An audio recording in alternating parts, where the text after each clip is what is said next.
بسم اللہ الرحمن الرحیم۔ السلام علیکم ناظرین، آج انشاءاللہ تعالی حدیث کی روشنی میں جو صدقہ فطر ہے اس کے بارے میں بات کریں گے کہ ایک مسلمان کو کتنا صدقہ دینا چاہیے، صدقہ فطر جس کو آپ کہتے ہیں، عید کی نماز سے پہلے۔ ایک حدیث میں کے الفاظ ہیں، اور یہ میں تمام حدیثیں بخاری، مسلم اور ترمذی سے بیان کر رہا ہوں۔ ایک حدیث کے الفاظ ہیں کہ اللہ کے رسول نے فرمایا کہ ہر غلام پر، ہر انسان پر، عورت ہو یا مرد ہو، ہر غلام پر اور بچہ ہو، یہاں تک کہ وہ بچہ بھی جو عید کے ایک دن پہلے یعنی چاند کے نکلنے سے پہلے بھی اگر پیدا ہوتا ہے تو اس کو بھی ایک سا اناج کہہ لیں یا جو کہہ لیں یا گیہوں کہہ لیں یا پنیر کہہ لیں، ایک سا لیکن وہ دینا ہر اس شخص پر، اس طرح کے شخص پر فرض ہے، ایک سا۔ یہ بہت اہم ہے، اور ایک سا کو اگر آج آپ کیلکولیٹ کریں تو اراؤنڈ 3 kg کے قریب آتا ہے، 3 kg۔ تو ہمیں ہر شخص کے اوپر 3 kg کے حساب سے عید الفطر دینا ہے، یا چاہے وہ گیہوں کی شکل میں ہو، چاہے وہ دال کی شکل میں ہو، چاہے کھجور کی شکل میں ہو، چاہے پنیر کی شکل میں ہو، چاہے جو کی شکل میں ہو، آپ کو دینا ہی دینا ہے۔ اور عید کے سے پہلے اللہ کے رسول نے فرمایا عید کے سے پہلے دینا، یعنی کہ 2-3 دن پہلے۔ ایک حدیث کا الفاظ ہے کہ عبداللہ ابن عمر رضی اللہ عنہ جو ہیں وہ 2-3 دن پہلے صدقہ فطر دیا کرتے تھے۔ اب یہ دیتے کیوں ہیں، کیوں اتنا ضروری ہے؟ تو حدیث کا الفاظ ہے کہ صلی اللہ علیہ وسلم نے فرمایا کہ یہ جو صدقہ فطر ہے وہ تمہارے، جب تم روزہ رکھتے ہو اس میں جو لغن باتیں ہو جاتی ہیں، بے حیائی کا کوئی بات ہو جاتی ہے، اس کا سب کا کفارہ بن جاتا ہے جو صدقہ فطر ہے۔ تو اس لیے ہمیں ضرور دینا چاہیے، اور دینا کس کو چاہیے؟ غریب انسانوں کو، جو بھی غریب رشتہ دار ہیں یا کوئی سب سے جو بھی، تو ان کو دینا چاہیے۔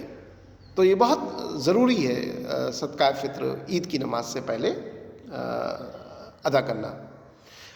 پیسے کی شکل میں بھی دے سکتے ہیں، لیکن افضل عمل جو ہے وہ اناج کی شکل میں ہے۔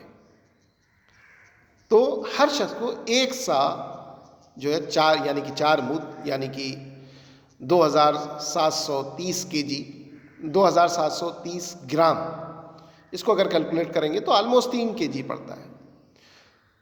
تو یہ اتنا اماؤنٹ ہم کو دینا ہی دینا ہے، اور یہ بھی بہت اہم ہے کہ ہر شخص کو دینا ہے۔ ہاں، یہ ایک باپ ہے تو اپنی بیوی، بچوں اور ان کو دے سکتا ہے۔ اگر کوئی فرد، کوئی شخص اپنے آپ سے اپنی طرف سے دینا چاہے تو وہ بھی دے سکتا ہے۔ اگر کوئی شخص باہر ہے، اگر وہ اپنی کنٹری میں دینا چاہے تو وہ وہاں پہ جو 1 کلو جو اناج یا گیہوں کا جو پرائز ہے اس کے حساب سے دینا پڑے گا اس کو یہاں پہ۔ تو اس میں حکمت یہ ہے کہ دوسرے بھائی لوگ بھی، اسی لیے اناج کو پریفر کیا گیا ہے، تمہارے ساتھ عید منا سکیں۔ پھر ایک حدیث کے الفاظ ہیں، اگر کوئی شخص عید کی یعنی کہ چاند نکلنے کے بعد عید کی نماز سے پہلے صدقہ دے، وہ قبول کیا جاتا ہے فطر کے، اس میں صدقہ فطر میں۔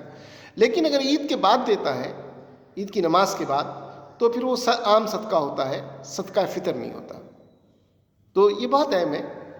تو ہمیں چاہیے کہ ہم عید کی نماز سے پہلے یہ صدقہ فطر ایک سا یعنی کہ لگ بھگ 3 kg جو اناج یا جو بھی کہہ لیں دینا ضروری ہے ہر فرد کے لیے، چاہے وہ غلام ہو، بچہ ہو، چھوٹا ہو، عورت ہو، لڑکی ہو، مرد ہو، اس کو دینا ضروری ہے 1 سا 3 kg۔ اور جو آدھا سا کہتے ہیں وہ حدیث، یہ چیز جو ہے وہ امیر معاویہ رضی اللہ عنہ نے، بخاری شریف کے الفاظ ہیں کہ ابو سعید خدری رضی اللہ عنہ فرماتے ہیں کہ 1 سا ہم لوگ حضور کے زمانے میں بھی دیتے تھے، پھر ابو بکر رضی اللہ عنہ کے زمانے میں بھی، عثمان، مطلب کہ ہم لوگ دیتے چلے آ رہے تھے۔ لیکن یہ آدھا سا والا معاملہ امیر معاویہ رضی اللہ عنہ نے یہ شروعات کی۔ تو ہمیں جب صحابی اور رسول کا قول آئے تو ہمیں رسول کے قول کو ماننا، ترجیح دینا ہوگا۔